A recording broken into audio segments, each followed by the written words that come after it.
Hello everyone, this is Ukraine Media Center at Ukrinform, and right now we will be discussing the beginning of the academic year in Ukraine. We understand that this year there are many challenges, and we will be discussing these challenges right now with the Educational Ombudsman of Ukraine, Serhii Horbachov. Hello, Serhii. We understand that this academic year will begin for our children. What are the challenges and how are we going to deal with them? Well, the first and the only thing we can be sure about is the fact that nothing is sure. The situation is complicated and unpredictable. There is aggression, but there is huge migration of our children in the country and abroad. And there are many educational challenges in the temporarily occupied territories or territories with active armed conflict. So these challenges are challenging not only for the students but also for the teachers. And the most worrying component right now is the component of safety. There are many discussions about the beginning of the academic year, whether it's going to be online or offline, whether the shelters are sufficient in schools to protect the children and teachers in case of air raids. According to the data we have from the educational facilities, there are 30% of such schools. According to the State Emergency Service, there are 12% of such schools. So according to the data of our service, according to the service on the quality of education and the data of the regional administrations, we can see that there are 50 to 60% of parents who are unsure of safety of children at school and thus are preferring online education. So this number is really worrying. Of course, there are objective reasons behind it, but I also believe it's very important for us to have in-person education wherever possible. And looking into the situation right now, I would kindly request the teachers and also the educators and everyone to start in-person education, especially for the primary school from the first to the fourth year. They are very vulnerable to the challenges of online education, and the experience of COVID-19 gave us lots of data, and without this experience the current situation would be even more difficult. But we also understand that we need to draw some lessons from that experience and restructure the real mechanisms of online education. Thus, it is very important for me that during this summer, the State Emergency Service, together with regional administrations, have audited the schools, and now each school has to have the conclusion on whether it is ready for resuming offline education. Not everywhere can we see a bomb shelter because we were not getting ready for this, and it's very important to be very honest with each other, with the parents. If we can see that by September 1st the bomb shelter cannot be made available in the school. We need to look for some opportunities in the nearby buildings, but also another option is to clearly communicate to the parents that we will have online education. We have very good resources for this. We have the All Ukrainian School online, and I can tell this as a professional teacher. But also there is a challenge of formalization and legalization of this remote education. So our children need to be able to legalize this result by getting some certificate confirming this education.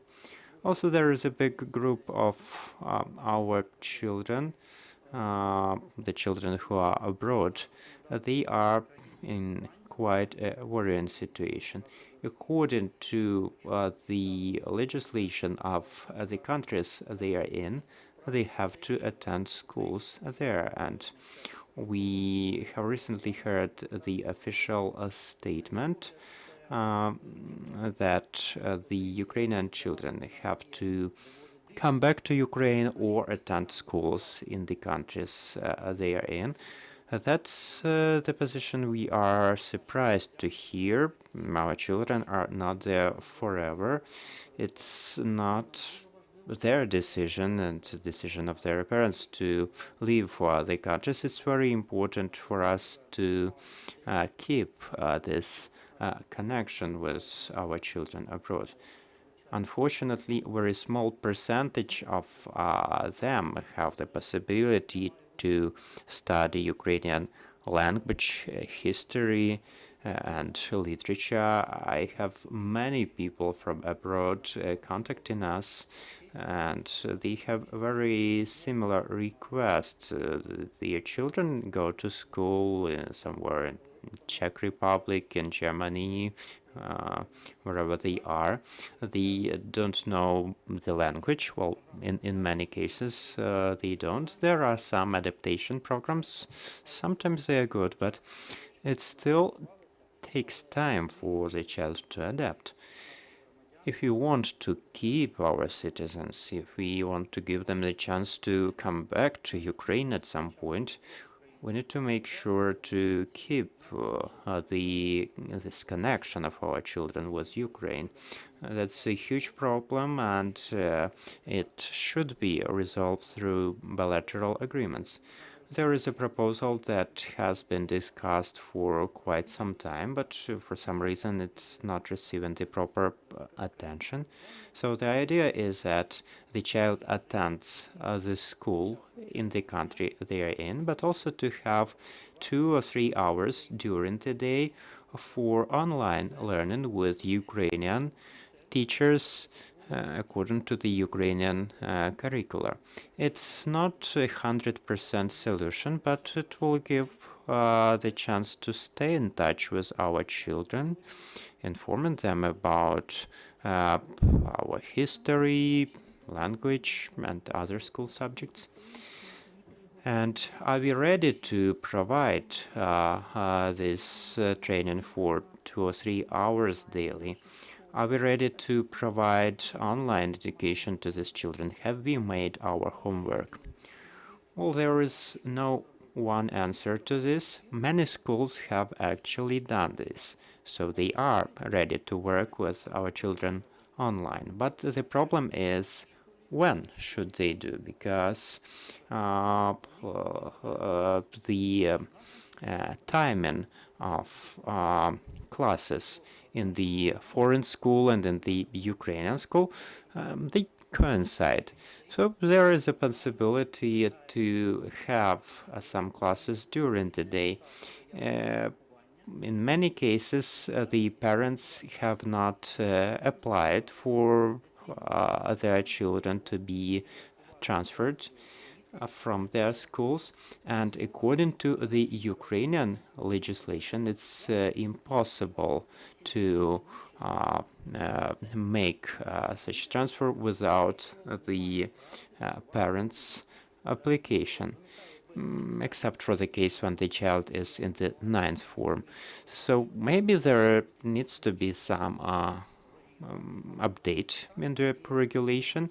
So right now, the regulation and the requirement of the Ukrainian legislation is the same as it was before. So any kind of pressure on the part of schools is illegal and unethical. There should be the proper dialogue in the interests of our children. So you have mentioned one more challenge that we are facing our children in the temporarily occupied territories. What is a solution for them? Is the only solution to leave for the Ukrainian government-controlled territory, or if there is internet connection, can they study there? That's quite a painful question because we, the service of the Education Ombudsman, and me personally, we are getting lots of letters from people in the occupied territories. People write about terrible things. They are forced to collaborate with the occupiers. They are threatened with shooting, with execution. Sometimes people lose their homes, and people coming from Russia are given these homes instead. So, sorry that I'm starting from the teachers, but actually teachers are essential for education, especially in case of small teachers. We need to support people in the occupied territories. We need to support our colleagues. I strongly support the address of the president a couple of days ago to the people in the occupied territories. We have not forgotten them. It's very important. We are ready to support them in different ways. And the first way would be to ensure their possibility to exist. They are forced to work for the occupier. Otherwise, they would have no money to buy bread. And this is something we were discussing since day one of this open aggression. Once some city or town is occupied, people need to start getting 2/3 of their salary for the idle time. And also, speaking of the remote education for the people in the occupied territories, it's possible for the places where internet is available. There is Ukrainian School Online.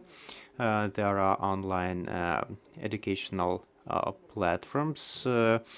Availability of platforms like Google Class or Microsoft Team, etc., etc. But also I encourage teachers in the occupied territories to be very careful. We have huge losses among our educators, but we will only be able to catch up once those territories are liberated. We can compensate for the lack of knowledge or skills in the students, but we cannot compensate if the teacher dies. And here we have to be very clear in the definitions. In the Article 111, there is a definition of collaborationism with the enemy, but there is no discrimination between deliberate and forced collaboration. And we know that in many cases, this is exactly what is happening with teachers of forced collaboration. It's a very painful issue, and it's very important to keep their lives. The territories will be liberated, but it's impossible to bring the deceased back. One more question. This year, it was decided to introduce a national multiple subject test instead of the usual external assessment of knowledge. Well, yes, this was a very important experience. It showed us that even under such difficult conditions, we can take the proper measures. I'm not available for the comments about the results of the national multiple subject test, but we have seen that the process was organized quite well, and wherever our colleagues even faced the situation of error rate alerts at the time of this test, in all of these cases, it was completed, and we have managed to cope with the challenge. According to the primary information, the distribution of the results of the graduates is, in most cases, normal. So this test works for its main purpose, to give us data for the enrollment of students into the institutions of higher education. Okay, thank you, dear colleagues. Your questions? I'm Victoria Shevchenko, Ukrinform. I have two questions. The first one is about the regions that are the best and worst prepared for offline education. And the second question, is there any lack of educators in Ukraine, and how do they prepare for this new academic year? Well, as for your first question, I do not have the full information. I can only speak about the subjective attitude of the parents and their readiness for their children to study offline. We can see that the closer the place of readiness to the east, the less is the readiness to study offline. In Kharkiv, for instance, there will be only online education, and it is good because it would be irresponsible to do offline in that condition. The teachers are getting ready for the academic year quite actively. I know that in the nearest weeks, the schools have to make the decisions about the formats of education, making sure about the availability and the classes that can be taken offline. So there will be no single decision for entire Ukraine. Each school is specific in its circumstances. And your second question was about the lack of teachers. Okay.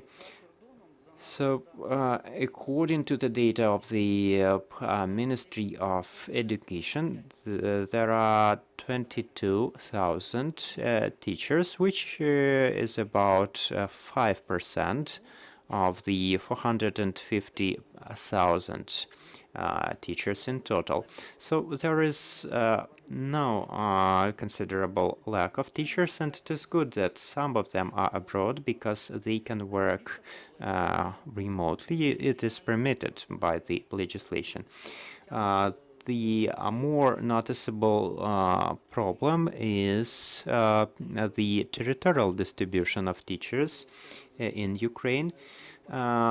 Many of them have left their original places of residence. They have left for the western regions of Ukraine, and in those regions there is surely no lack of teachers.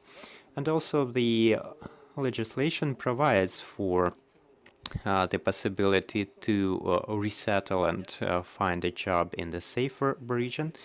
it is being done. We are providing the explanations about the procedures. So I do not expect to see any lack of teachers. And also the number of school-age children who are abroad right now are between 700,000 and 1.5 million, or about 50% of Ukrainian school children who are abroad. So we will have no lack of teacher. I'm Tatiana Litvinova from Espresso. What can you tell about institutions of higher education? What formats are they selecting for their education, and what would you suggest? I can see here in Kiev that the majority are going to study online. Well, according to the legislation, institutions of higher education are autonomous. No one can impose anything on them. And speaking of the specific choices they make, the majority of them are making the decision for online education for one simple reason. They do not have bomb shelters in sufficient numbers and capacity, even if they have them. Can you imagine any major university with dozens of thousand students? So, of course, they do not have any bomb shelters to house all of them. So this decision is not very likable, but looking back at the research in the COVID times in Netherlands, in the UK, we can safely say that the older the person is, the more suitable online education is for them.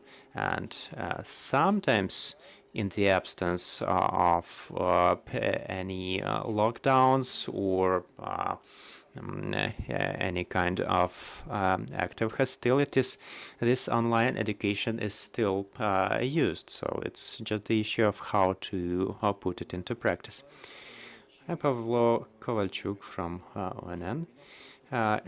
Is this full-scale war another stimulus for the development of the Ukrainian online school in the same way as the pandemic stimulated it? I know that some work is underway to film additional lessons in different subjects. Well, yes, so this school has emerged as a response to COVID-19. You have rightly mentioned about this. So this tool was developed in December 2020, January 2021. It's been there for over a year, and there are lessons for classes 5 to 11. But as far as I know, the work for the primary school content is stopped. And Mr. Karandi, as far as I am aware, who was the driver of this process, has now left his office.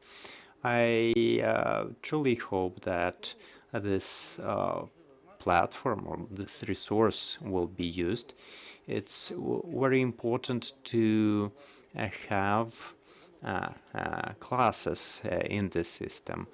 So it's the functionality that's already there, and it needs to be expanded so that there could be a class of children who get their marks, and based on that they could get their certificates. Well, I know that many people in the education are afraid of the development of such platforms. I understand that this is a modern solution, but teachers are afraid that some of them may lose their jobs because of that. Can you confirm or disprove that? Well, I would just encourage the teachers to learn. You know, this use of online education, this is a necessary professional prerequisite for any person in the education. I do not believe that there is a mass belief of the kind you have mentioned. Many people actually enjoy these new tools because they enable additional opportunities for communication with the students. I, as a teacher, have been using Google Class even prior to the pandemic, and I truly hope that Ukrainian school online will have the same functionality. So as an experienced person, I do not see any huge differences between offline and online lessons, and the teachers have to learn each day, otherwise they're losing their professional level. Maybe this sounds worrying to some people, but this is what I firmly believe. Teachers have to keep learning all the time. Thank you. This was Serhii Horbachov, the Education Ombudsman of Ukraine. Thank you so much. And our next briefing is going to take place at 2:30. We will have here Roman Slastion, the director of the Ukrainian Agribusiness Club. We will be discussing the exports and storage of grain. Thank you so much.